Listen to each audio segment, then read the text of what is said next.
সুপ্রিয় শিক্ষার্থীরা, স্বাগতম সবাইকে বিশ্বজিৎ পাঠশালাতে। আজকে আপনাদের মধ্যে আলোচনা করা হবে কার্যপত্র, যা একাদশ ও দ্বাদশ শ্রেণীর হিসাব বিজ্ঞান প্রথম পত্রের সপ্তম ক্লাস নং হচ্ছে 2 পত্রের দ্বিতীয় ক্লাস নিয়ে। ইতিপূর্বে প্রথম ক্লাসে গুরুত্বপূর্ণ কিছু সমন্বয় নিয়ে আলোচনা করেছি। তারই ধারাবাহিকতায় আজকের ক্লাসে গুরুত্বপূর্ণ কিছু সমন্বয় নিয়ে একটি বিগত সালের অঙ্কের সমাধান করে দেখাবো। আজকের ক্লাসে কি কি নিয়ে আলোচনা করা হবে এক নজরে দেখে নেওয়া যাক।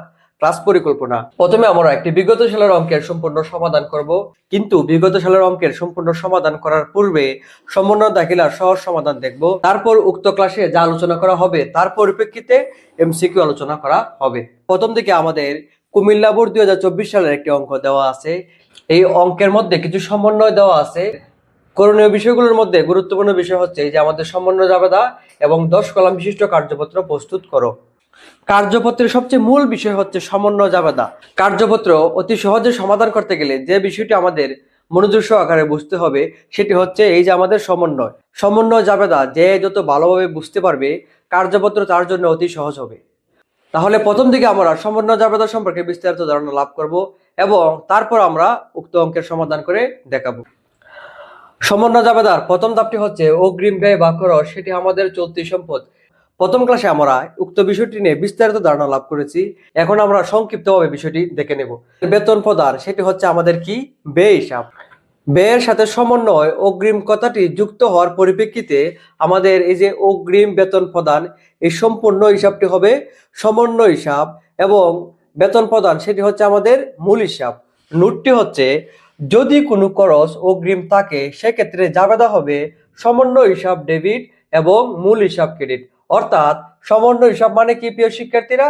অগ্রিম বেতন প্রদান সেটি হচ্ছে আমাদের সমন্বয় হিসাব এবং মূল হিসাব হচ্ছে বেতন প্রদান। সেক্ষেত্রে জাবেদাটি হবে অগ্রিম বেতন প্রদান হিসাব ডেবিট এবং বেতন খরচ হিসাব ক্রেডিট। তারপর আমরা অগ্রিম ব্যয় সংক্রান্ত ধাপ 2 দেখব, যা আজকের ক্লাসের জন্য গুরুত্বপূর্ণ। তাহলে আসুন দ্বিতীয় বিষয়টি দেখে নেওয়া যাক। দ্বিতীয় বিষয়টি হচ্ছে রেওয়া মিলে যদি কোনো অগ্রিম খরচ বা সম্পত্তি দেওয়া থাকে এবং পরবর্তীতে সমন্বয়ে খরচ হিসাবে দেখানোর কথা বলা হয়, অথবা অগ্রিম ব্যয় বা সম্পত্তির মেয়াদ উত্তীর্ণ হয়, সেক্ষেত্রে আমাদের কি হবে? এই যে খরচ বৃদ্ধি পাবে এবং অগ্রিম ব্যয় বা সম্পদ কিভাবে হ্রাস পাবে। খরচ বৃদ্ধি পাওয়ার কারণে সংশ্লিষ্ট খরচ হিসাব ডেবিট এবং সংশ্লিষ্ট সম্পত্তি হিসাব ক্রেডিট হবে। অর্থাৎ আমাদের মূল হিসাব ডেবিট হবে এবং সমন্বয় বা সম্পদ হিসাব কি হবে? ক্রেডিট হবে। উক্ত বিষয়টি একটি উদাহরণের মাধ্যমে দেখে নেওয়া যাক। আংশিক রেওয়া মিল কিছু আইটেম দেওয়া আছে, যেমন অগ্রিম বীমা 7,000 টাকা, সাপ্লাইজ 5,000 টাকা এবং অগ্রিম ভাড়া আছে 3,000 টাকা। তারপর কিছু সমন্বয় দেওয়া আছে। সমন্বয় সমূহের প্রথম বিষয়টি হচ্ছে বীমা খরচ বা অগ্রিম বীমার মেয়াদ উত্তীর্ণ হয়েছে কত? 5,000 টাকা। বিষয়টি হলো এই যে আমাদের অগ্রিম বীমা সেটি হচ্ছে আমাদের চলতি সম্পদ, কত? 7,000 টাকা। যখন আমাদের উক্ত বীমার মেয়াদ সম্পূর্ণ বা আংশিক কিছু অংশ শেষ হয় তখন বিষয়টি হবে খরচ বৃদ্ধি পাবে। কেন খরচ বৃদ্ধি পাবে? যখন বীমার মেয়াদ শেষ হবে তখন সেটি আর সম্পদ থাকে না, বরং খরচে পরিণত হয়। হিসাব বিজ্ঞানের নিয়ম অনুযায়ী খরচ বাড়লে কি হয়? ডেবিট হয়। তাই বীমা খরচ কি হবে? ডেবিট হবে এবং সম্পদ হ্রাস পাবে। এই যে আমাদের অগ্রিম বীমা 7,000 টাকা, সেটি তো আর 7,000 থাকবে না, কেননা যতটুকু অংশ আমাদের মেয়াদ উত্তীর্ণ হয়েছে বা ব্যবহৃত হয়েছে ততটুকু অংশ কি পাবে? হ্রাস পাবে। কেন সম্পদ হ্রাস পাবে? বিষয়টি হচ্ছে অগ্রিম বীমা আমাদের শুরুতে একটি সম্পদ ছিল, মেয়াদ শেষ হওয়ার ফলে সম্পদের পরিমাণ কমে যাচ্ছে। সম্পদ কমলে কি হবে? আমাদের ক্রেডিট হবে। তাই অগ্রিম বীমা হিসাব হবে ক্রেডিট। যখন আমরা জাবেদা করব তখন আমরা কি 5,000 টাকা লিখবো নাকি 7,000 থেকে 5,000 বিয়োগ করে লিখবো? সেই বিষয়টি মনে রাখবেন। জাবেদা করার সময় টাকার অঙ্কে শুধুমাত্র যতটুকু সময়ের বীমার মেয়াদ উত্তীর্ণ হয়েছে ততটুকু টাকা আসবে। অর্থাৎ আমাদের অঙ্কে বীমার মেয়াদ উত্তীর্ণ হয়েছে কত টাকা? 5,000 টাকা। শুধু 5,000 টাকাই আসবে। প্রিয় শিক্ষার্থীরা, 2 নং ধাপে জাবেদার নিয়মটি কি ছিল? জাবেদার নিয়মটি ছিল আমাদের মূল হিসাব ডেবিট এবং সমন্বয় হিসাব ক্রেডিট। তাহলে এই যে অগ্রিম বীমা, সেক্ষেত্রে আমাদের মূল হিসাব হচ্ছে এই যে বীমা, সেটি হচ্ছে আমাদের মূল হিসাব এবং সমন্বয় হিসাব হচ্ছে এই যে অগ্রিম বীমা, সেটি হচ্ছে আমাদের সমন্বয় হিসাব।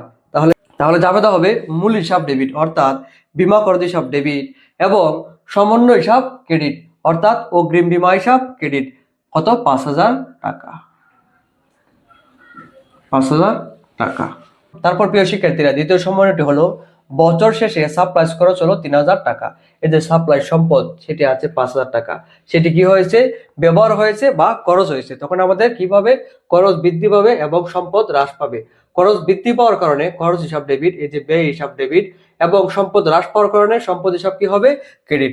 অর্থাৎ জাবেদা হবে সাপ্লাইজ খরচ হিসাব ডেবিট 3000 টাকা এবং সাপ্লাই হিসাব ক্রেডিট 3000 টাকা। তারপর আমাদের তৃতীয় সমন্বয়টি হলো পূর্ব প্রদত্ত ভাড়া 1000 টাকার মেয়াদ শেষ হয়েছে। তার মানে এই যে আমরা অগ্রিম ভাড়া দিয়েছিলাম 3000 টাকা, সেটি হচ্ছে আমাদের চলতি সম্পদ। এখন সেই ভাড়ার মেয়াদ 1000 টাকা কি হয়েছে, শেষ হয়েছে। সেক্ষেত্রে জাবেদা হবে মূল হিসাব ডেবিট। অর্থাৎ অগ্রিম ভাড়ার ক্ষেত্রে এই যে ভাড়া হিসাব হচ্ছে আমাদের মূল হিসাব, ভাড়া খরচ হিসাব ডেবিট এবং সমন্বয় হিসাব ক্রেডিট। সমন্বয় হিসাব মানে কি, অগ্রিম ভাড়া হিসাব। ভাড়া খরচ হিসাব ডেবিট 1000 টাকা এবং অগ্রিম ভাড়া হিসাব ক্রেডিট 1000 টাকা। আশা করি সমন্বয় জাবেদার দ্বিতীয় ধাপটি নিয়ে যে আলোচনা করা হয়েছে বিষয়টি বুঝতে পেরেছেন। একাদশ ও দ্বাদশ শ্রেণীর ছাত্রছাত্রীদের জন্য সমন্বয় জাবেদা অত্যন্ত গুরুত্বপূর্ণ একটি বিষয়, কেননা সমন্বয় জাবেদার উপর নির্ভর করে 30 মার্ক পেতে পারেন। বিষয়টি হচ্ছে যে আমাদের আর্থিক বিবরণী সেটিতে বাধ্যতামূলক আমাদের 20 মার্ক এবং কার্যপত্র হচ্ছে 10 মার্ক। এই যে আর্থিক বিবরণী এবং কার্যপত্রের মধ্যে গুরুত্বপূর্ণ বিষয় কি হচ্ছে, যত সহজভাবে সমন্বয় বুঝতে পারবেন উক্ত দুটি অধ্যায় তত সহজভাবে সমাধান করতে পারবেন। তাহলে প্রিয় শিক্ষার্থীরা, বিষয়টি হলো মুখস্থ না করে বুঝে বুঝে আমরা সমন্বয় জাবেদা শেষ করব। সেক্ষেত্রে আমাদের উক্ত 30 মার্ক খুব সহজভাবে পেতে পারবো। একাদশ ও দ্বাদশ শ্রেণীর সকল অধ্যায়ের সহজ সমাধান পেতে আমাদের সাথেই থাকুন। তারই ধারাবাহিকতায় হিসাব বিজ্ঞানের প্রতিটি ক্লাসের নোটিফিকেশন পেতে আমাদের চ্যানেলটি সাবস্ক্রাইব করে রাখুন। আশা করি ইতিপূর্বে অগ্রিম ব্যয় নিয়ে যে দুটি ধাপ আলোচনা করা হয়েছে উক্ত দুটি ধাপ বুঝতে পেরেছেন। এখন আমরা অগ্রিম আয় নিয়ে দুইটি ধাপ আলোচনা করব। ধাপ ওয়ান বিস্তারিতভাবে প্রথম ক্লাসে আমরা আলোচনা করেছি, এখন সংক্ষিপ্তভাবে দেখে নিব। তো ভাড়া সেটি হচ্ছে আমাদের আয় হিসাব। আয়ের সাথে সমন্বয় অগ্রিম কথাটি যুক্ত হওয়ার পরিপ্রেক্ষিতে অগ্রিম প্রাপ্ত ভাড়া, এই সম্পূর্ণ হিসাবটি হচ্ছে আমাদের সমন্বয় হিসাব। তাহলে প্রিয় শিক্ষার্থীরা, মূল হিসাব কি? মূল হিসাব হচ্ছে যে প্রাপ্ত ভাড়া সেটি হচ্ছে আমাদের মূল হিসাব। জাবেদা হবে নোটটি হচ্ছে যদি কোনো আয় অগ্রিম থাকে সেক্ষেত্রে জাবেদা হবে মূল হিসাব ডেবিট এবং সমন্বয় হিসাব ক্রেডিট। তাহলে মূল হিসাব কি? এই যে প্রাপ্ত ভাড়া হিসাব সেটি হচ্ছে আমাদের মূল হিসাব, আর সমন্বয় হিসাব হচ্ছে অগ্রিম প্রাপ্ত ভাড়া হিসাব। অর্থাৎ জাবেদা হবে প্রাপ্ত ভাড়া হিসাব ডেবিট এবং অগ্রিম প্রাপ্ত ভাড়া হিসাব ক্রেডিট। আশা করি অগ্রিম আয়ের প্রথম ধাপটি বুঝতে পেরেছেন। অগ্রিম আয়ের সমন্বয় জাবেদার দ্বিতীয় ধাপ বিষয়টি হলো, রেও মিলে যদি কোনো অগ্রিম আয় দেওয়া থাকে এবং সমন্বয়ে আয় হিসাবে দেখানোর কথা বলা হয়, অর্থাৎ অগ্রিম আয়ের মেয়াদ উত্তীর্ণ হয়, সেক্ষেত্রে জাবেদা হবে সমন্বয় হিসাব ডেবিট এবং মূল হিসাব ক্রেডিট। সেটি বোঝার জন্য প্রথম ধাপটি আমরা সামনে নিয়ে আসলাম। প্রথম ধাপটি হচ্ছে আমাদের এই যে আমাদের অগ্রিম আয় সেটি হচ্ছে চলতি দায় হিসাব। দায় যখন আমাদের বৃদ্ধি পেয়েছিল তখন সেটি ক্রেডিট হয়েছিল। অগ্রিম প্রাপ্ত ভাড়া তখন সেটি কি হয়েছিল, ক্রেডিট হয়েছিল। এখন উক্ত ভাড়ার মেয়াদ যখন উত্তীর্ণ হয় তখন কিন্তু সেটি আর বৃদ্ধি পাবে না, তখন কি হবে, দায় হ্রাস পাবে। সেজন্য আমাদের সমন্বয় যে হিসাবটি অর্থাৎ সমন্বয় হিসাব হবে আমাদের ডেবিট। তার বিপরীতে মূল হিসাবের যে আয়টি থাকবে সেটি কি হবে, বৃদ্ধি পাবে, তাই মূল হিসাব হবে ক্রেডিট। উক্ত বিষয়টি উদাহরণের মাধ্যমে বুঝে নেওয়া যাক। একটি আংশিক রেওয়া মিলে 3টি আইটেম দেওয়া আছে এবং কিছু সমন্বয় দেওয়া আছে। তাহলে রেওয়া মিলে কি কি দেওয়া আছে বিষয়টি দেখে নেওয়া যাক। অনর্জিত সেবা আয় 21,000 টাকা, অনর্জিত বা অগ্রিম ভাড়া আয় 50,000 টাকা, অনুপার্জিত আয় 4,000 টাকা। সমন্বয় সমূহের প্রথম আইটেমটি হচ্ছে অনর্জিত সেবা আয়ের 11,000 টাকা এখনো অনর্জিত রয়েছে। সেক্ষেত্রে আমাদের এই যে অনর্জিত সেবা আয়, সেক্ষেত্রে এই যে সেবা আয় সেটি হচ্ছে আমাদের কি হিসাব, মূল হিসাব, এবং এই সম্পূর্ণ বিষয়টি হচ্ছে আমাদের কি, সমন্বয় হিসাব। সমন্বয় হিসাব যেহেতু আমাদের দায় হ্রাস পেয়েছে, তো 21,000 থেকে 11,000 টাকা বাদ দেওয়ার পর বাকি যে 10,000 টাকা সেটি আমাদের অর্জিত হয়েছে। অর্জিত হওয়ার কারণে দায় কি হলো, হ্রাস পেল এবং আয় বৃদ্ধি পেল। সেজন্য আমাদের জাবেদার নিয়মটি হচ্ছে সমন্বয় হিসাব ডেবিট এবং মূল হিসাব ক্রেডিট। সমন্বয়ের দ্বিতীয় বিষয়টি হচ্ছে অনর্জিত বা অগ্রিম ভাড়া আয়ের অর্ধাংশ অর্জিত হয়েছে। 50,000 অর্ধেক কত, 25,000 টাকা। 25,000 টাকা আমার কি হবে, দায় হ্রাস পাবে এবং আয় বৃদ্ধি পাবে। সেক্ষেত্রে জাবেদা হবে সমন্বয় হিসাব ডেবিট। অর্থাৎ আমাদের অগ্রিম বা অনর্জিত ভাড়া আয় ডেবিট কত, 25,000 টাকা, এবং মূল হিসাব হবে কি, ক্রেডিট। মূল হিসাব মানে কি, ভাড়া আয় হিসাব। ভাড়া আয় হিসাব ক্রেডিট 25,000 টাকা। তারপর তৃতীয় সমন্বয়টি হলো বছর শেষে অনুপার্জিত আয় 500 টাকা। এই যে আমাদের অনুপার্জিত আয় আছে 4,000 টাকা, বছর শেষে অনুপার্জিত আয় যদি আমাদের হাতে থাকে 500 টাকা, বাকি যে অংশটুকু সেটি কি হয়েছে, অর্জিত হয়েছে। তার মানে হচ্ছে দায় হ্রাস পেয়েছে কত, 4,000 থেকে 500 বিয়োগ করার পর 3,500 টাকা, এবং আয় বৃদ্ধি পেয়েছে কত, 3,500 টাকা। সেক্ষেত্রে আমাদের জাবেদা হবে সমন্বয় হিসাব ডেবিট, অর্থাৎ অনুপার্জিত বাড়াই হিসাব ডেবিট 3,500 টাকা, এবং মূল হিসাব ক্রেডিট মানে আয় হিসাব ক্রেডিট 3,500 টাকা। আশা করি বিষয়টি বুঝতে পেরেছেন।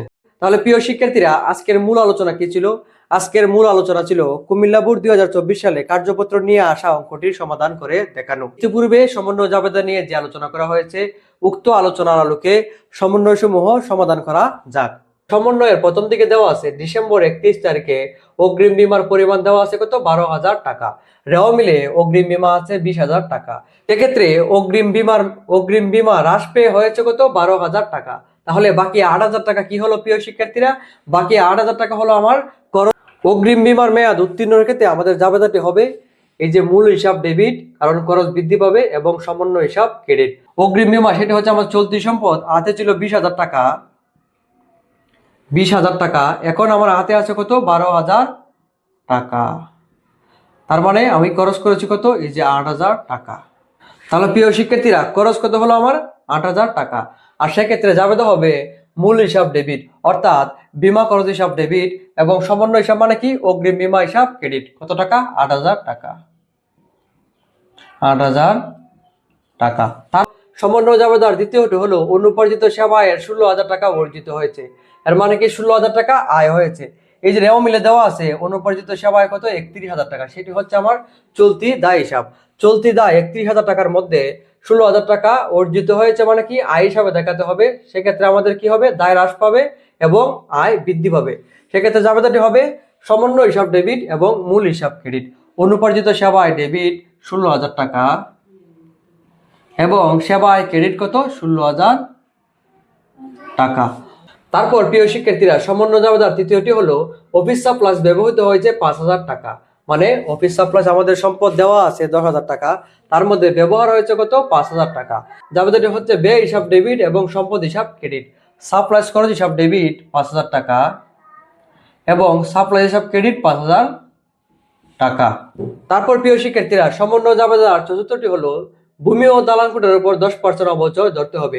অবচয় জাবেদা হচ্ছে অবচয় খরচ ডেবিট এবং পুঞ্জীভূত অবচয় ক্রেডিট। কত পার্সেন্ট ধরতে হবে, 10%। তাহলে ভূমি ও দালানকোট আমাদের কত আছে, 1,30,000 টাকা। 1,30,000 টাকার উপর কত পার্সেন্ট, 10%। তখন আমাদের আসবে 13,000 টাকা। 1,30,000 উপর 10% দিলে আসবে 13,000 টাকা। তারপরে হবে অবচয় খরচ ডেবিট 13,000 টাকা, এবং পুঞ্জীভূত অবচয় হিসাব ক্রেডিট 13,000 টাকা। প্রিয় শিক্ষার্থীরা, আশা করি আজকে সমন্বয়ের যে বিষয়গুলি নিয়ে আলোচনা করা হয়েছে, উক্ত সমন্বয়ের আলোকে জাবেদাগুলি বুঝতে পেরেছেন। তাহলে প্রিয় শিক্ষার্থীরা, করণীয় 3 হচ্ছে 10 কলাম বিশিষ্ট কার্যপত্র প্রস্তুত করো। 10 কলাম বিশিষ্ট কার্যপত্রের ক্ষেত্রে 10-এর অর্ধেক হচ্ছে 5, সেখানে বিষয় লিপিবদ্ধ হবে। প্রথমটা হচ্ছে রেওয়া মিল, সমন্বয়, সমন্বিত রেওয়া মিল, আয় বিবরণী এবং আর্থিক অবস্থা বিবরণী। 10 কলাম বিশিষ্ট কার্যপত্রের নমুনা চকটি হবে 10 কলাম বিশিষ্ট কার্যপত্রের 5টি বিষয় থাকবে। সেটা হচ্ছে রেওয়া মিল, সমন্বয়, সমন্বিত রেওয়া মিল, আয় বিবরণী এবং আর্থিক অবস্থা বিবরণী। এবং প্রত্যেকটি অংশকে ডেবিট এবং ক্রেডিট 2 ভাবে বিভক্ত করতে হবে। সেক্ষেত্রে আমাদের 5টি করে ডেবিট ক্রেডিট নিয়ে 10টি কলাম পাওয়া যাবে। আশা করি কার্যপত্রের নমুনা চকটি বুঝতে পেরেছেন। কার্যপত্র প্রস্তুত করার পূর্বে যে বিষয়গুলো আমাদের দেখে নিতে হবে সেটি হলো আয় বিবরণীতে ডেবিট দিকে যাবে ব্যয়সমূহ, ক্রেডিট দিকে যাবে আয়সমূহ, এবং আর্থিক অবস্থা বিবরণীতে ডেবিট দিকে যাবে কি, সম্পদ ও উত্তোলন সমূহ, এবং ক্রেডিট দিকে লিপিবদ্ধ হবে কি, দায় ও মূলধন সমূহ। অন্য একটি বিষয় হচ্ছে ডেবিটে ডেবিটে যোগ হবে, ক্রেডিটে ক্রেডিটে বিয়োগ হবে, ডেবিট এবং ক্রেডিটে বিয়োগ হবে, ক্রেডিট এবং ডেবিটে কি হবে, বিয়োগ হবে। তারপর আয় বিবরণীতে ডেবিট দিকে মানে হচ্ছে ব্যয়সমূহ, আয় বিবরণীতে ডেবিট দিকে মানে হচ্ছে ব্যয়ের সর্বমোট টাকা থেকে, ক্রেডিট দিকে মানে হচ্ছে আয়ের সর্বমোট টাকা যদি বেশি হয় সেক্ষেত্রে আমাদের কি হবে, লাভ হবে। এবং তারপর হচ্ছে ডেবিট দিকে সর্বমোট টাকা থেকে ক্রেডিট দিকে সর্বমোট টাকা যদি কম হয়, অর্থাৎ ব্যয়ের টাকা থেকে আয়ের টাকা যদি কম হয় সেক্ষেত্রে আমাদের কি হবে, নিট ক্ষতি হবে। তাহলে এখন আমাদের মূল আলোচনায় যাওয়া যাক। আপনাদের বোঝার সুবিধার্থে সমন্বয় জাবেদার বিষয়টি সামনে নিয়ে আসা হলো এবং কার্যপত্রের মূল বিষয়গুলি সামনে নিয়ে আসা হলো। প্রথম সমন্বয় জাবেদাটি ছিল বিমা খরচ ডেবিট এবং অগ্রিম বিমা ক্রেডিট 8,000 টাকা। মিলে দেখতে হবে উক্ত দুটি লেনদেনের মধ্যে কোনটি আছে কিনা। এই যে অগ্রিম বিমা দেওয়া আছে ডেবিট দিকে কত টাকা, 20,000 টাকা, এবং সমন্বয়ে যেহেতু ক্রেডিট দিকে 8,000 টাকা দেওয়া আছে, এই যে অগ্রিম বিমা 20,000 টাকা, সমন্বয়ে সেটি ক্রেডিট দিকে বসবে 8,000 টাকা। এবং সমন্বিত রেওয়া মিলে কি হবে, ডেবিট একটি আর অন্যটি ক্রেডিট। ডেবিট এবং ক্রেডিটে কি হবে প্রিয় শিক্ষার্থীরা, বিয়োগ হবে। তো যদি 20,000 থেকে 8,000 চলে যায়, তাহলে সমন্বিত রেওয়া মিলে বসবে ডেবিট দিকে 12,000 টাকা, কারণ আমাদের ডেবিট অ্যামাউন্টটি বড়।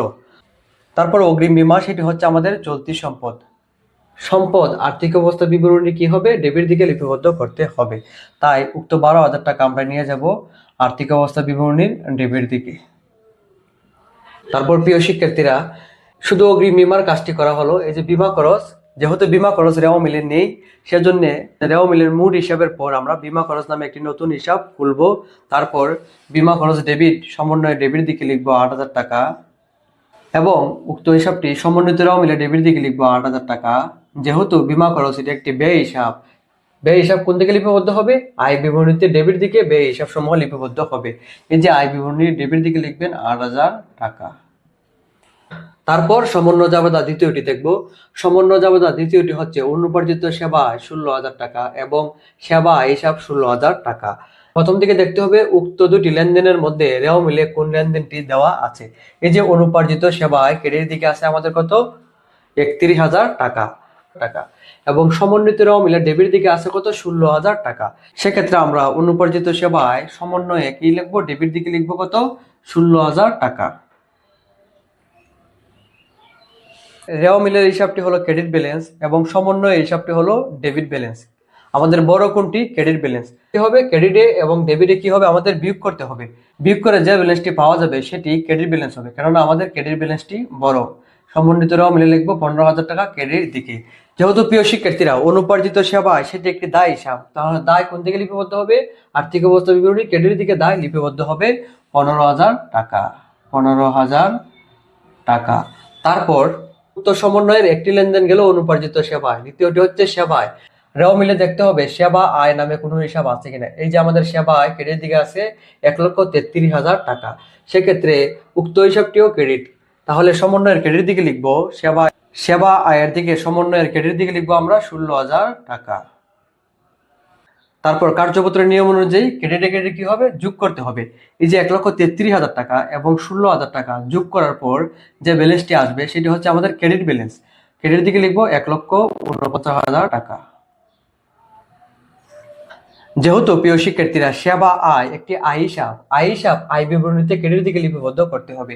এই যে আমাদের আয় বিবরণী ক্রেডিট দিকে আসবে আয় হিসাব 1,49,000 টাকা। তারপর প্রিয় শিক্ষার্থীরা, তৃতীয় সমন্বয় জাবেদাটি দেখব।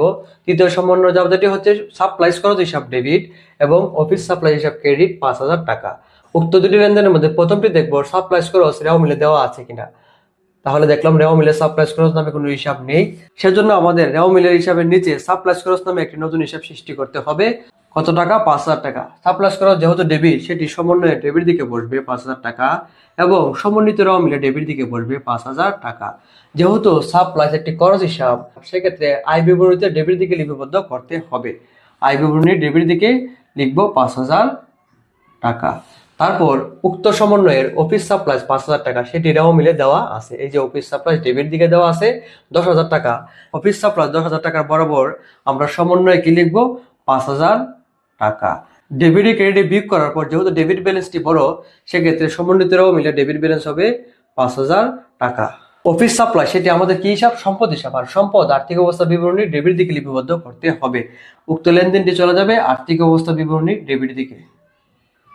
তাহলে প্রিয় শিক্ষার্থীরা, সমন্বয় জাবেদার আর মাত্র একটি জাবেদা বাকি রয়েছে, সেটি হচ্ছে অবচয় খরচ হিসাব ডেবিট এবং পুঞ্জীভূত অবচয় হিসাব ক্রেডিট। উক্ত দুটি হিসাবের মধ্যে রেওয়া মিলে কোনো হিসাব দেওয়া নেই, সেজন্য আমাদের রেওয়া মিলে দুইটি হিসাব যুক্ত করতে হবে। একটি হচ্ছে অবচয় হিসাব, আরটা হচ্ছে পুঞ্জীভূত অবচয় হিসাব। অবচয় হিসাব ডেবিট কত টাকা, 13,000 টাকা, সেটি সমন্বয়ে ডেবিট দিক লিখবো এবং সমন্বিত রেওয়া মিলে ডেবিট দিকে লিখবো 13,000 টাকা।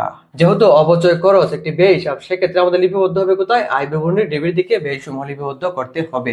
উক্ত লেনদেনটি নিয়ে যাব আয় বিবরণীর ডেবিট দিকে।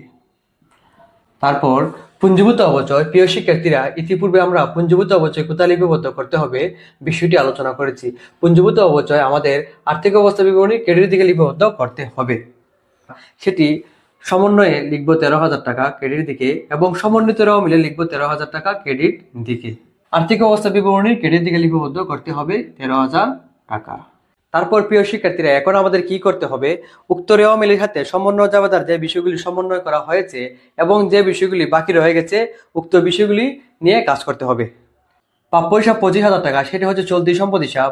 সেটি সমন্বিত রেওয়া মিলে ডেবিট দিকে লিখবো 25,000 টাকা, যেহেতু সেটি সম্পদ আর সম্পদ আর্থিক অবস্থা বিবরণীর ডেবিট দিকে চলে যাবে 25,000 টাকা। তারপর হচ্ছে হাতে নগদ 29,000 টাকা, সেটি আমাদের চলতি সম্পদ। সেটি প্রথম লিখবো সমন্বিত রেওয়া মিলে ডেবিট দিকে 29,000 টাকা এবং যেহেতু সেটি সম্পদ আর্থিক অবস্থা বিবরণী ডেবিট দিকে চলে যাবে। তারপর হচ্ছে অগ্রিম ভাড়া। অগ্রিম ভাড়া হচ্ছে আমাদের চলতি সম্পদ হিসাব। সেটি সমন্বিত রেওয়া মিলে ডেবিট দিকে লিখবো 18,500 টাকা এবং সেটি আর্থিক অবস্থা বিবরণী ডেবিট দিকে চলে যাবে। তারপর আমাদের রয়ে গেছে কি বেতন খরচ হিসাব, কত 14,500 টাকা বেতন খরচ। তাহলে বিষয়টি হচ্ছে খরচ হিসাব। খরচ হিসাব কি হয়, আয় বিবরণী ডেবিট দিকে লিপিবদ্ধ করতে হবে। আয় বিবরণী ডেবিট দিকে চলে যাবে 14,500 টাকা। তারপর হচ্ছে আমাদের পদ হিসাব চলতি দায় হিসাব, সেটি ক্রেডিট দিকে আছে 23,000 টাকা। সমন্বিতরাও মিলে ক্রেডিট দিকে লিখবো, যেহেতু সেটি একটি দায় হিসাব সেটি আর্থিক অবস্থা বিবরণী ক্রেডিট দিকে চলে যাবে। তারপর হচ্ছে অফিস সাপ্লাইজ, উক্ত লেনদেনটি কাজ করা হয়েছে, সেবায় কাজ করা হয়েছে, অনুপর্যিত সেবা ইতিমধ্যে কাজ করা হয়েছে। তারপর হচ্ছে আমাদের মূলধন হিসাব। মূলধন হিসাব রেওয়া মিলে ক্রেডিট দিকে 70,000 টাকা দেওয়া আছে, সেটি সমন্বিত রেওয়া মিলে ক্রেডিট দিকে লিখবো। আর মূলধন কোন দিকে লিপিবদ্ধ করতে হবে প্রিয় শিক্ষার্থীরা, আর্থিক অবস্থা বিবরণী ক্রেডিট দিকে দায় ও মূলধন লিপিবদ্ধ করতে হবে। সেহেতু উক্ত লেনদেনটি আর্থিক অবস্থা বিবরণী ক্রেডিট দিকে চলে যাবে। তারপর হচ্ছে ভূমি ও দালান কোটা, সেটি আমাদের সম্পদ। রেওয়া মিলে ডেবিট দিকে দেওয়া আছে 1,30,000 টাকা, সেটি সমন্বিত রেওয়া মিলে ডেবিট দিকে লিখবো 1,30,000 টাকা, যেহেতু সেটি সম্পদ সেটি আর্থিক অবস্থা বিবরণী ডেবিট দিকে চলে যাবে 1,30,000 টাকা। তারপর প্রিয় শিক্ষার্থীরা, আর মাত্র একটি লেনদেন বাকি রয়ে গেছে, সেটি হচ্ছে উত্তোলন। উত্তোলন রেওয়া মিলে ডেবিট দিকে দেওয়া আছে 10,000 টাকা, সেটি সমন্বিত রেওয়া মিলে ডেবিট দিকে লিখবো 10,000 টাকা। উত্তোলন আমাদের কোন দিকে লিপিবদ্ধ করতে হবে, এই যে আর্থিক অবস্থা বিবরণী ডেবিট দিকে সম্পদ উত্তোলন লিপিবদ্ধ করতে হবে। সেক্ষেত্রে আর্থিক অবস্থা বিবরণী ডেবিট দিকে লিখবো 10,000 টাকা। তারপর প্রিয় শিক্ষার্থীরা, সমন্বয়ে ডেবিট দিকে যোগ করবে 42,000 টাকা, ক্রেডিট দিকে যোগ করলো 42,000 টাকা মিলে গেছে। তারপর সমন্বিত রেওয়া মিলে ডেবিট দিকে যোগফল 2,70,000 টাকা, ক্রেডিট দিকে যোগফল 2,70,000 টাকা। আয় বিবরণীতে ক্রেডিট দিকে আছে কত আমাদের 1,49,000 টাকা। আয় বিবরণীতে ডেবিট দিকে যে 4টি লেনদেন দেওয়া আছে উক্ত 4টি লেনদেন যোগ করার পর যোগফল হলো 40,500 টাকা। এই যে 40,500 টাকা সেটি হচ্ছে আমাদের ব্যয় হিসাব। তাহলে কোনটি বেশি, আমাদের আয় বেশি। যদি আমাদের আয় বেশি হয় সেক্ষেত্রে কি হবে, নিট মুনাফা হবে। আয় বেশি হলে কি হবে, নিট মুনাফা হবে। নিট মুনাফা তাহলে কত টাকা, 1,49,000 টাকা থেকে যখন আমরা 40,500 টাকা বিয়োগ দিব সেক্ষেত্রে আমাদের আসবে কত, 1,08,500 টাকা। এই যে নিট মুনাফা লিখবো আয় বিবরণীর ডেবিট দিকে 1,08,500 টাকা। তারপর উক্ত ব্যালেন্সগুলি যোগ করলে আসবে আমাদের কত, 1,49,000 টাকা।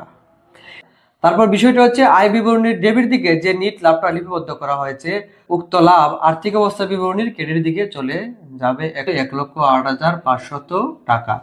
তখন আমাদের আর্থিক অবস্থা বিবরণী ডেবিট দিকে যোগফলটি হবে 2,29,500 টাকা এবং ক্রেডিট দিকে যোগফল হবে 2,29,500 টাকা। প্রিয় শিক্ষার্থীরা, আশা করি আজকে কার্যপত্র নিয়ে যে আলোচনা করা হয়েছে উক্ত আলোচনাগুলি বুঝতে পেরেছে। একাদশ ও দ্বাদশ শ্রেণীর হিসাব বিজ্ঞানের সকল অধ্যায়ের সহজ সমাধান পেতে আমাদের চ্যানেলটি আজই সাবস্ক্রাইব করে রাখবেন, যাতে পরবর্তী ভিডিও নোটিফিকেশন খুব সহজেই পেয়ে যান। প্রিয় শিক্ষার্থীরা, ক্লাস পরিকল্পনার তৃতীয় বিষয় কি ছিল? ক্লাস পরিকল্পনার তৃতীয় বিষয় ছিল উক্ত ক্লাসে আলোচনার আলোকে এমসিকিউ। একটি উদ্দীপক দেওয়া আছে এবং উদ্দীপক থেকে 1 ও 2 নং প্রশ্নের সমাধান করতে হবে। উদ্দীপকটি হচ্ছে মিজানুর রহমানের রেওয়া মিলে সাপ্লাইজ বাবদ আছে 14,000 টাকা এবং সমন্বয়ে বলা আছে সাপ্লাইজ করো 10,000 টাকা। তাহলে দেখে নেওয়া যাক এমসিকিউটি কি হতে পারে। আর্থিক অবস্থা বিবরণীতে সাপ্লাইজ বাবদ কত টাকা দেখানো হবে, মানে আর্থিক অবস্থা বিবরণীতে সম্পদ সাপ্লাইজ বাবদ কত টাকা দেখানো হবে। যেহেতু সাপ্লাইজ রেওয়া মিলে 14,000 টাকা দেওয়া আছে এবং সমন্বয়ে বলা আছে যে 10,000 টাকা খরচ হয়েছে, তার মানে সাপ্লাইজ হাতে আছে কত, 4,000 টাকা। উত্তর হবে গ, 4,000 টাকা। তারপর দ্বিতীয় এমসিকিউটি হচ্ছে কার্যপত্রের সমন্বয় জাবেদা কি হবে। কার্যপত্রের সমন্বয়ে যে 10,000 টাকা সাপ্লাইজ খরচ হিসেবে বলা আছে তার জাবেদা কি হবে। প্রথমটি হলো সাপ্লাইজ খরচ হিসাব ডেবিট 2000 টাকা, দ্বিতীয়টি হলো সাপ্লাইজ হিসাব ক্রেডিট 2000 টাকা এবং তৃতীয়টি হলো সাপ্লাইজ হিসাব ডেবিট 14,000 টাকা। সেক্ষেত্রে জাবেদা হবে সাপ্লাইজ খরচ হিসাব ডেবিট 2000 টাকা এবং সাপ্লাইজ হিসাব ক্রেডিট 2000 টাকা। উত্তর হবে ক। উত্তর কি হবে? ক। তারপর দ্বিতীয় একটি উদ্দীপক দেওয়া আছে, তা থেকে 3 ও 4 নং প্রশ্নের উত্তর দিতে হবে। কার্যপত্রে রেওয়া মিলে বেতন বাবদ দেওয়া আছে 20,000 টাকা এবং অগ্রিম ভাড়া বাবদ দেওয়া আছে 15,000 টাকা। সমন্বয়ে বেতন বকেয়া আছে কত? 5,000 টাকা এবং অগ্রিম ভাড়ার অর্ধাংশ ব্যবহৃত হয়েছে। এই যে অগ্রিম ভাড়া দেওয়া আছে 15,000 টাকা, তার অর্ধেক কি হয়েছে? ব্যবহৃত হয়েছে বা খরচ হয়েছে। উক্ত উদ্দীপকটি থেকে এমসিকিউ কি হতে পারে দেখে নেওয়া যাক। কার্যপত্রে সমন্বিত রেওয়া মিলে বেতন বাবদ কত টাকা হবে? সমন্বিত রেওয়া মিলে বেতন বাবদ কত টাকা হবে? তাহলে প্রিয় শিক্ষার্থীরা, রেওয়া মিলের বেতন ডেবিট দিকে দেওয়া আছে কত? 20,000 টাকা। বকেয়া বেতনে জাবেদা হচ্ছে বেতন হিসাব ডেবিট 5,000 টাকা এবং বকেয়া বেতন হিসাব কি? ক্রেডিট 5,000 টাকা। তারপর এমসিকিউতে বলা আছে কি সমন্বিত রেওয়া মিলের বেতন বাবদ কত টাকা হবে? রেওয়া মিলে ডেবিট দিকে থাকবে 20,000 টাকা, সমন্বয়ে ডেবিট দিকে হবে এই 5,000 টাকা। আর সমন্বিত রেওয়া মিলে কি? ডেবিটে যুগ হবে, যেহেতু রেওয়া মিলের 20,000 টাকা ডেবিট এবং সমন্বয়ে 5,000 টাকা ডেবিট, এই ডেবিটে যুগ হয়ে হবে কত? সমন্বিত রেওয়া মিলে বসবে 25,000 টাকা। তার মানে উত্তরটি হবে গ, 25,000 টাকা। তারপর চতুর্থ এমসিকিউ হচ্ছে অগ্রিম ভাড়ার সমন্বয় জাবেদা দাও। অগ্রিম ভাড়ার সমন্বয় জাবেদা কি হবে? ভাড়া খরচ হিসাব ডেবিট 7,500 টাকা, দ্বিতীয়টি হচ্ছে অগ্রিম ভাড়া হিসাব ক্রেডিট 15,000 টাকা এবং তৃতীয়টি হচ্ছে অগ্রিম ভাড়া হিসাব ক্রেডিট 7,500 টাকা। যেহেতু রেওয়া মিলে দেওয়া আছে অগ্রিম ভাড়া 15,000 টাকা এবং তার অর্ধেক ব্যবহৃত হয়েছে, তার মানে হচ্ছে 7,500 টাকা ব্যবহৃত হয়েছে। উক্ত এমসিকিউর সঠিক উত্তরটি হবে ক। প্রিয় শিক্ষার্থীরা, একাদশ ও দ্বাদশ শ্রেণীর হিসাব বিজ্ঞানের সকল অধ্যায়ের সহজ সমাধান পেতে আমাদের সাথেই থাকুন।